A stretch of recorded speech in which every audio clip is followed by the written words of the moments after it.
Hi everyone, my name is Melody Malinaw and my father was suffering from diabetes. Maraming gamot na nire-reseta sa father ko, but the real challenge was, baon kami sa utang noon at hindi namin kayang i-sustain ang kanyang maintenance at hindi umiinom ang aking ama ng mga gamot. Until one day, my sister told to my eldest sister na mag-take na kami ng Sante Barley. Paano ba naman si Papa, hindi na rin lang umiinom ng gamot kaya nag-try na kami ng Sante Barley.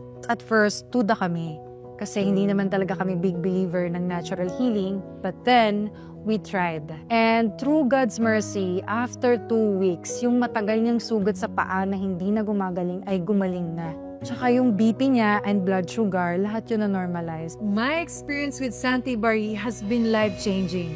Again, this is Melody Maninaw, a proud Sante Barley user since 2019.